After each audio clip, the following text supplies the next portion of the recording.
Voilà.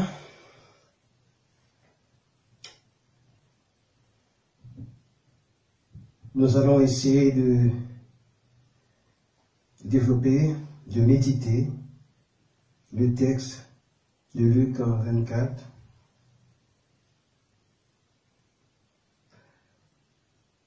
Dans la majeure partie des cas, le souvenir des bienfaits emporte sur les divergences. L'histoire en raconte qu'une femme demanda le divorce et consulta son avocat. Celui-ci prit l'affaire en charge et les processus se sont engagés.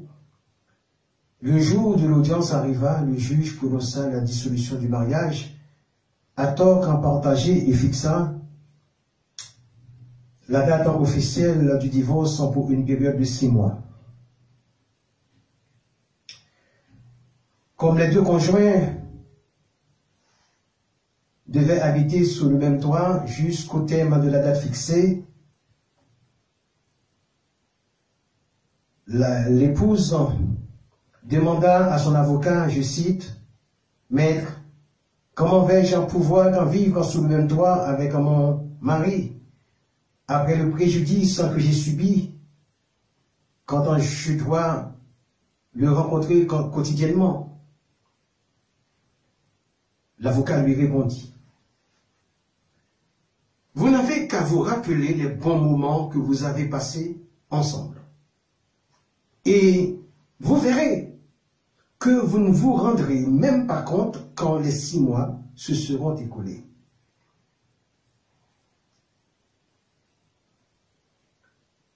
Et l'épouse en question fit comme l'avocat le lui avait conseillé.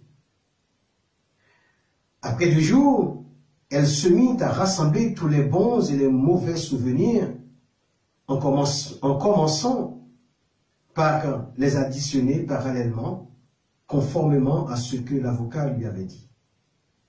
Finalement, elle en était arrivée à la conclusion que la somme des préjudices rencontrés au bout de 20 années de vie commune représentait la somme de 5% de la somme des bons souvenirs.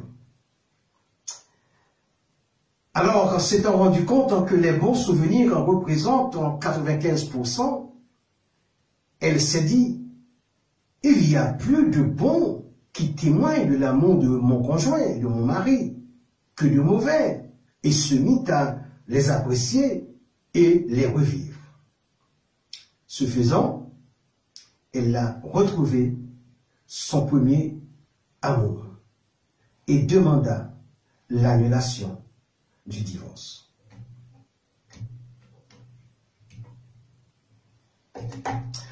Une bonne rencontre laisse toujours un bon témoignage. Et un bon témoignage renforce les liens qui étaient sur le point d'être rompus.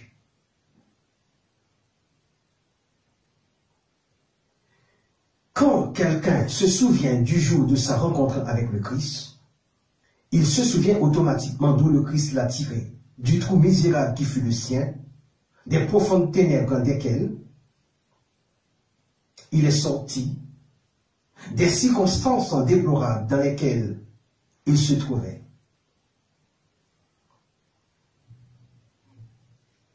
Quand il se rappelle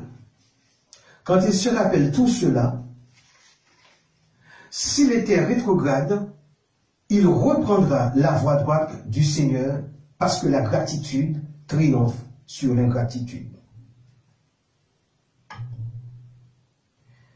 L'expérience avec le Seigneur est une racine profonde de la foi. Il suffit de se les rappeler au moyen de la prière, de la lecture de la parole de Dieu. Les délivrances et les expériences spirituelles témoignent de l'amour du Christ et de la consubstantialité du Père, du Fils et du Saint-Esprit. Notre Égypte de la servitude ou l'esclavage est le lien des mauvaises habitudes dont nous ne pouvons nous séparer, dont nous ne pouvons pas nous séparer. Selon Deutéronome chapitre 15, verset 15 et Deutéronome chapitre 16, versets 2 et 3, si les Hébreux devaient se souvenir de leur sortie d'Égypte, de leur servitude et de leur misérable vie, aujourd'hui, pour nous, nous devons, nous aussi, nous souvenir du passé à chaque fois que nous sommes tentés d'être infidèles avec le Christ. Quelles sont les infidélités les plus fréquemment rencontrées? Ce sont l'abandon de l'assemblée des frères, d'une part, et d'autre part, le reniement total de Jésus. Un reniement qui s'appelle l'apostasie. Toutes les fois que vous tournez le dos à votre assemblée, sans raison légitime, vous ne respectez pas la déclaration de l'Épître aux Hébreux, chapitre 10, verset 25, je cite. N'abandonnons pas notre assemblée comme c'est la coutume de quelques-uns, mais exhortons-nous réciproquement, et cela d'autant plus que vous voyez s'approcher le jour.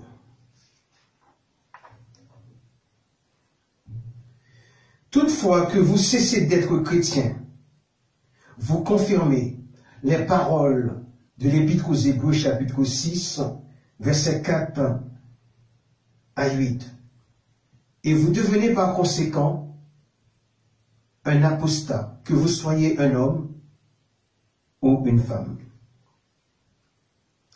Les circonstances de notre rencontre avec un Dieu sont très importantes dans nos marches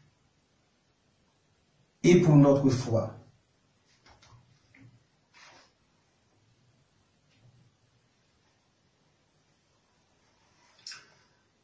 Deux personnes se trouvaient sur une route un dimanche après-midi. Elles marchaient la tête baissée parce que leur tristesse était si profonde qu'elles ne pouvaient regarder que le sol.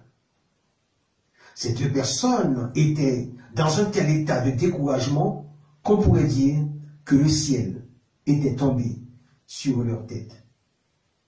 Tout ce à quoi elles espéraient avait disparu.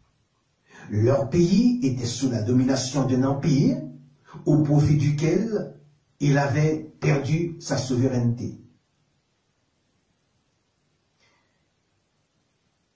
Et encore, les chefs religieux de l'époque, les chefs religieux de l'époque, de leur principale ville, se liguaient avec leurs occupants. Dans leur grande tristesse, elles discutaient entre elles, sans doute pour retrouver un autre espoir. Mais quel était leur espoir premier? Elles pensaient que celui qui allait les libérer accéderait à un siège de pouvoir tant sur le plan religieux que sur le plan administratif. Comme ces deux personnes devaient marcher pendant 2 heures,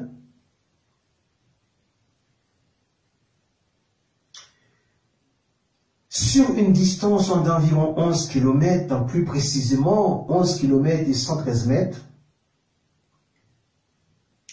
leur conversation ne pouvait pas être interrompue par un empressement.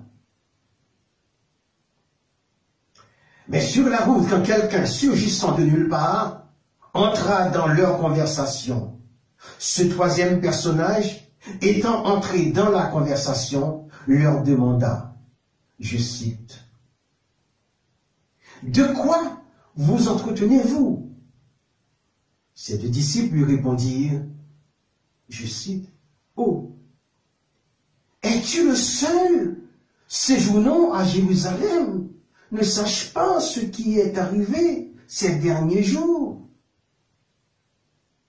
Oui, ce Jésus de Nazareth qui a été crucifié, ce prophète de justice.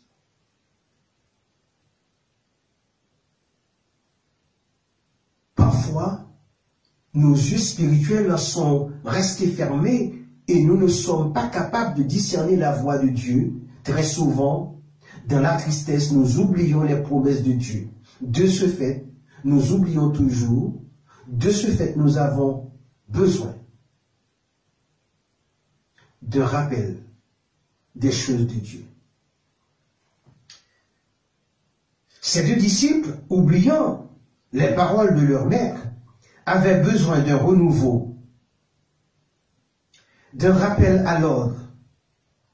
Ce dimanche après-midi, là, Jésus a remué leurs pensées en mettant à jour dans leur cœur ce qui lui concerne, à savoir ce qui le concerne, à savoir qu'il souffrirait, qu'il serait mis à mort et qu'il ressusciterait le troisième jour.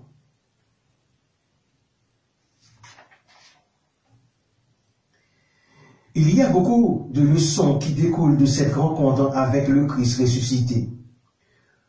On dit souvent que la vérité blesse, mais la parole de vérité que Jésus rappelait à ces deux personnages est tellement puissante qu'au point que leur cœur brûlait au-dedans d'eux. Ces deux personnages n'ont pas reconnu que le Christ, n'ont pas reconnu sur le champ le Christ ressuscité à cause de leur cécité spirituelle et parce qu'ils étaient des auditeurs oublieux. Cette rencontre fut pour eux le début d'une ère nouvelle, le renforcement de leur foi, l'espérance de la vie éternelle promise. L'Écriture nous dit que quand ils le reconnurent, il disparut de devant eux. Car donc en laissé Jésus dans leur cœur, la paix, rien que la paix de leurs âmes. Dès lors, quand que leurs angoisses avaient disparu, leur peur fut transformée en victoire.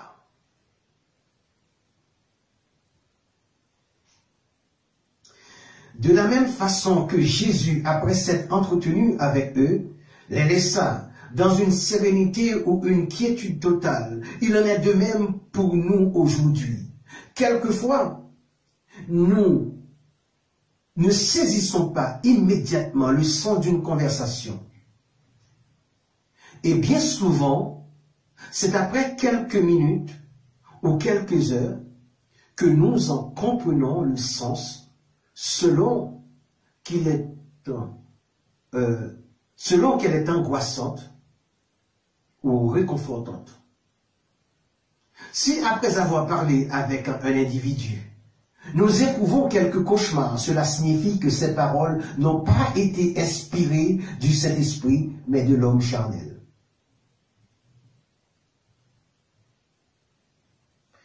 Une parole venant du Saint-Esprit, même si elle est rude, renvoie son auditeur à une réflexion sur lui-même, une conviction d'un besoin de repentance qui le libère de tout poids qui pesait sur son épaule.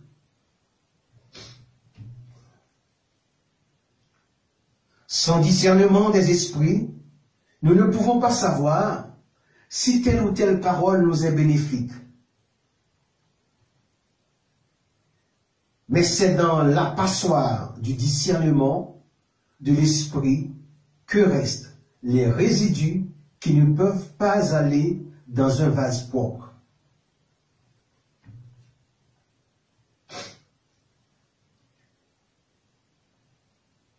Quand nous faisons couler des liquides par une passoire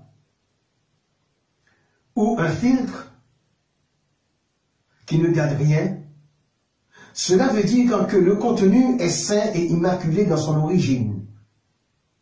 Et le contenant est propre et digne.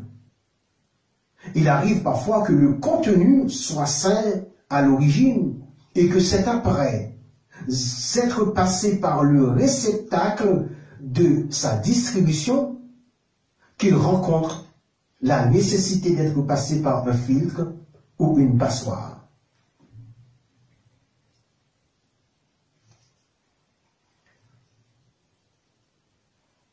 Ainsi donc, frères et sœurs, les deux disciples qui furent sur le chemin menant de Jérusalem à une petite bourgade appelée Emmaüs ont un témoignage qu'ils n'avaient pas oublié.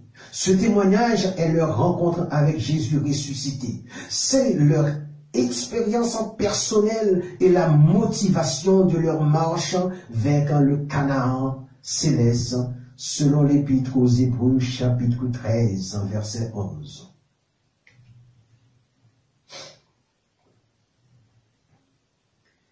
Si dans l'ancienne alliance, nos pères dans la foi ont marché vers le Canaan terrestre avec Josué, qui est une image de Jésus, et nous ont laissé un témoignage de leur foi,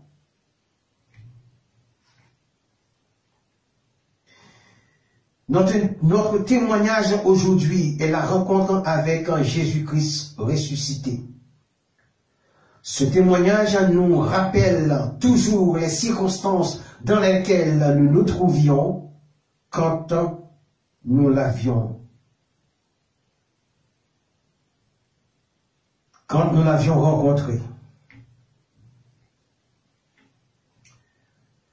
Si dans l'ancienne alliance, nos pères, dans la foi, ont trouvé des obstacles tels que la traversée de la mer Rouge, le fleuve du Jourdain et les murailles de Jéricho, nous avons aujourd'hui plus que Josué et Caleb.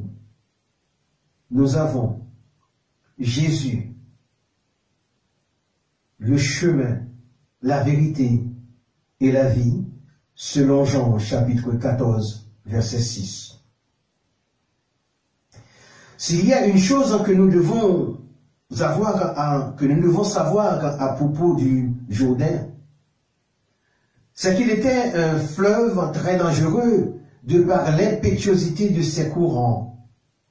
Il y avait de quoi pour les enfants d'Israël d'avoir peur quand de les traverser. Nous avons parfois peur de laisser certaines pratiques, certains comportements, et nous nous disons que si nous quittons certaines vies, nous tomberons dans la pauvreté.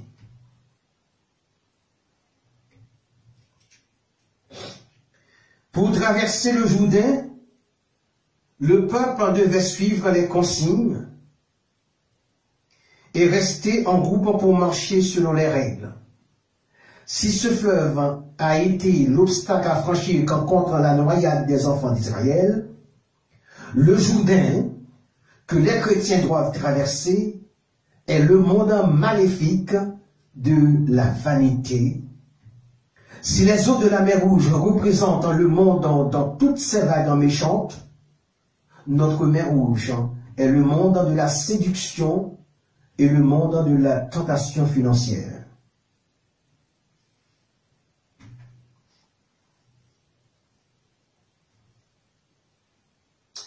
Si les murailles de Jéricho paraissaient infranchissables pour les enfants d'Israël, nos murailles de Jéricho, à nous, sont l'impatience qui fait obstacle à notre foi. Si les enfants d'Israël ont fait le tour de la ville pendant 6 et 1 jour, et obtenu le passage au 7e et dernier jour, notre délivrance ne peut être obtenue que dans la patience de la foi, car il faut que nous soyons tenaces dans nos prières, quitte à les renouveler, selon la parabole des 3 amis de Luc chapitre 11, versets 7 et 8. Je cite. Si de l'intérieur de sa maison, cet ami lui répond, ne m'importune pas, la porte est déjà fermée, mes enfants et moi sommes au lit. Je ne puis me lever pour te donner des pains, je vous le dis, même s'il ne se levait pas, pour les lui donner, parce que c'est son ami, il se lèverait à cause de son importunité et lui donnerait tout ce dont il a besoin.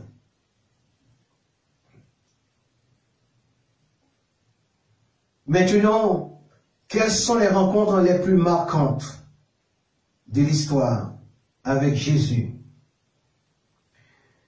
En premier lieu, ce sont celles des deux femmes, les deux Maries, celle de Magdala, conformément à son lieu d'origine, et celle de Marie, mère de Jacques. Leur témoignage était d'une grande importance pour elles-mêmes, bien qu'elles aient été prises pour des femmes exaltées qui racontaient des rêveries. Bien souvent, bien que personne ne les crût, sur le champ, elles restaient fermes sur leur position à cause de la réalité de la résurrection de Jésus, dont elles furent des témoins oculaires.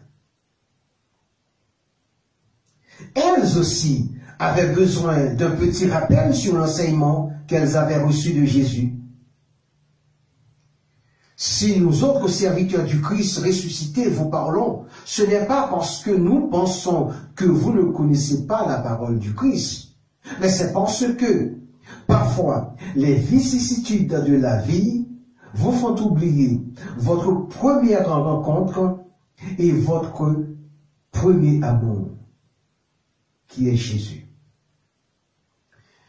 Selon une lettre adressée à l'église d'Éphèse, le Seigneur lui a reproché d'avoir oublié son premier amour, selon Apocalypse en chapitre 2, verset 4. Et j'insiste sur le fait que le souvenir de la rencontre avec Jésus est un point capital de la croissance spirituelle.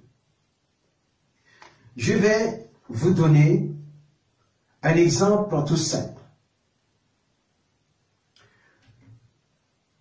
Si quelqu'un vous faisait sortir d'une prison, ne vous souviendriez-vous pas de cette personne?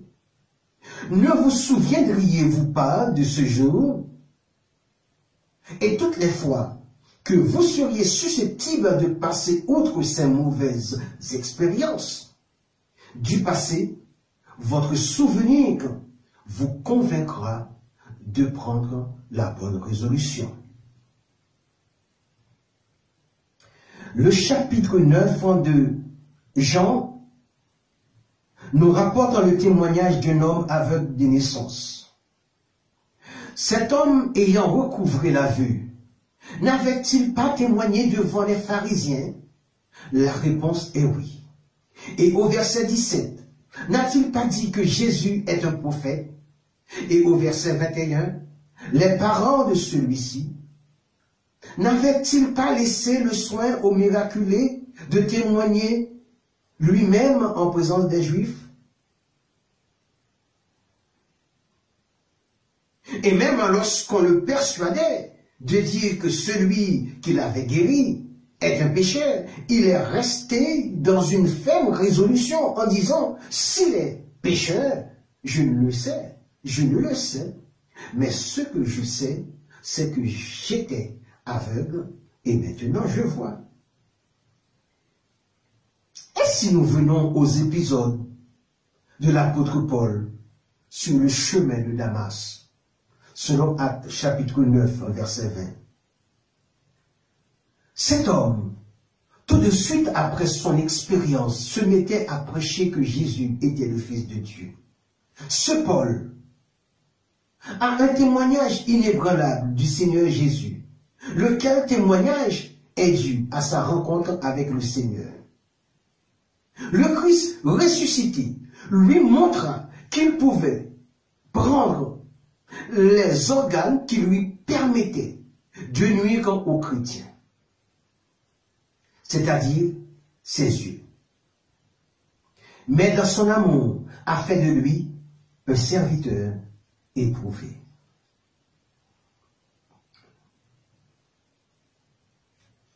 Puis,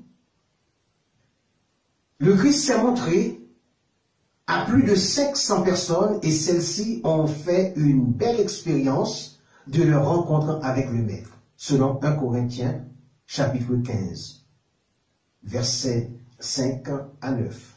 Du verset 5 à 9. Si aujourd'hui nous ne le voyons pas, c'est-à-dire le Christ, si nous ne le voyons pas, comme ceux qui nous ont précédés dans la foi, c'est parce que la parole ne peut pas revenir que sur ce qu'elle a déclaré, à savoir que le Christ est monté le jour de l'ascension et est assis maintenant à la droite de Dieu. Ces paroles sont, je cite, « Encore un peu de temps, et vous ne me verrez plus. » Fin de citation.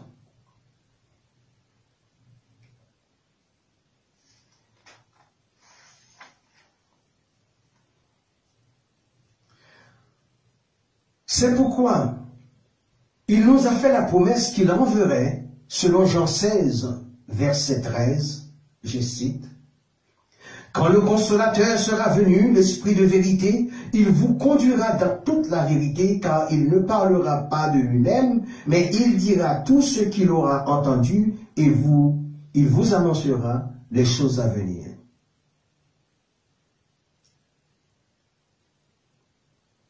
Voilà.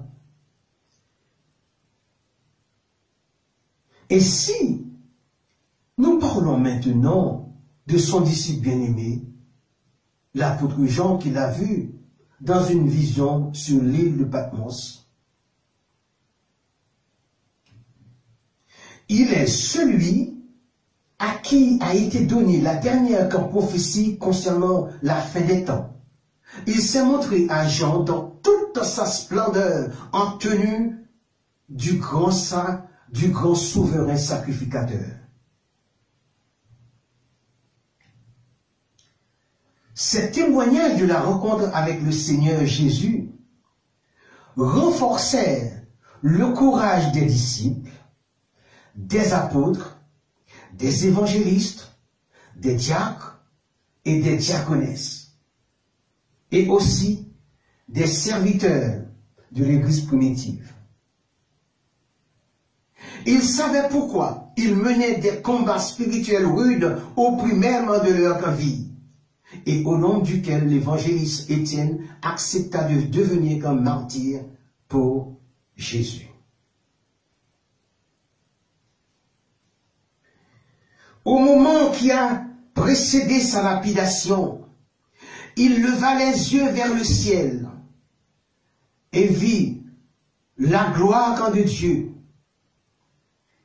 Et Jésus debout à la droite de Dieu, à ce moment précis, ses yeux spirituels ont traversé le ciel atmosphérique, le ciel sidéral, le firmament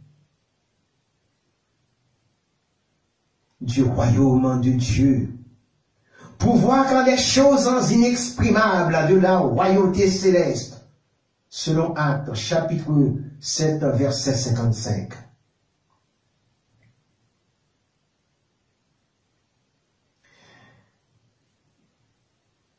Un témoignage qui renforça sa foi afin de ne pas commettre le péché de la haine à l'égard de ses bourreaux dont l'instigateur fut l'apôtre Paul. Dans l'atroce souffrance de sa lapidation, il se mit à genoux et cria d'une voix forte en disant « Seigneur, ne leur impute pas ce péché ». L'apôtre Paul avait bénéficié du pardon d'Étienne lui aussi, avant de connaître le supplice à son tour pour la cause de l'Évangile. Mes amis, les rencontres personnelles caractérisent une expérience qui joue un rôle majeur dans la foi des chrétiens. même si aujourd'hui nous ne pouvons pas rencontrer Jésus physiquement, nous le rencontrons par la foi en acceptant qu'il soit notre Sauveur et Seigneur par la conversion ou la repentance. Même si nous ne faisons pas route avec lui, comme le furent les deux disciples d'Emmaüs, nous le faisons avec le Saint-Esprit dont nous sommes le temple, selon 1 Corinthiens chapitre 6, verset 19.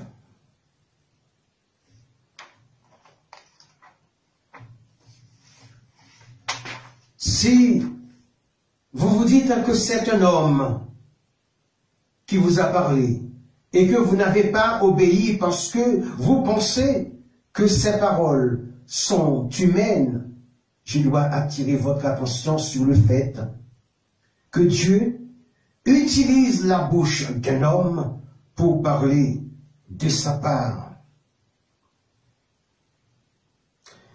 Car selon 2 Pierre, chapitre 1er, verset 23, je cite, « Car ce n'est pas par une volonté d'homme qu'une prophétie a jamais été apportée, mais c'est poussé par le Saint-Esprit que des hommes ont parlé de la part de Dieu. » Et si vous voulez rester dans l'opiniâtreté ou l'entêtement, laissez-moi vous rappeler les paroles de la prophétie d'Ésaïe 55, versets 10 et 11. Je cite. « Comme la pluie et la neige descendent des cieux, et n'y retournant pas sans avoir arrosé, fécondé la terre, et fait germer les plantes, sans avoir donné de la semence au semeur, et du pain à celui qui mange. Ainsi en est-il de ma parole qui sort de ma bouche, elle ne retourne point à moi sans effet, sans avoir exécuté ma volonté et accompli mes desseins. » Fin de citation. Ainsi en est-il de ma parole qui sort de ma bouche. Elle ne retourne point à moi sans effet, sans avoir exécuté ma volonté. Chers amis, après avoir écouté cette parole que je vous annonce par le Saint-Esprit, quel souvenir sera le vôtre?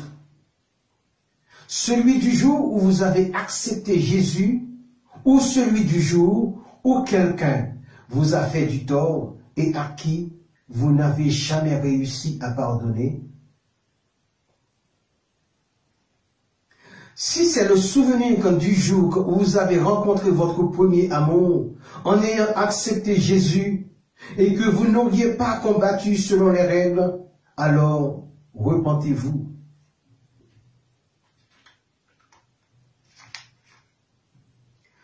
Si c'est le souvenir du jour où quelqu'un vous a humilié, alors qu'en pardonnez-lui et vous serez libérés.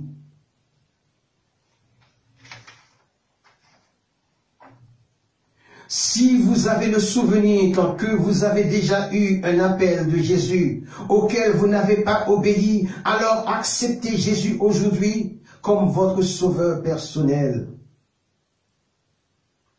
À Dieu soit la gloire pour les siècles des siècles. Amen.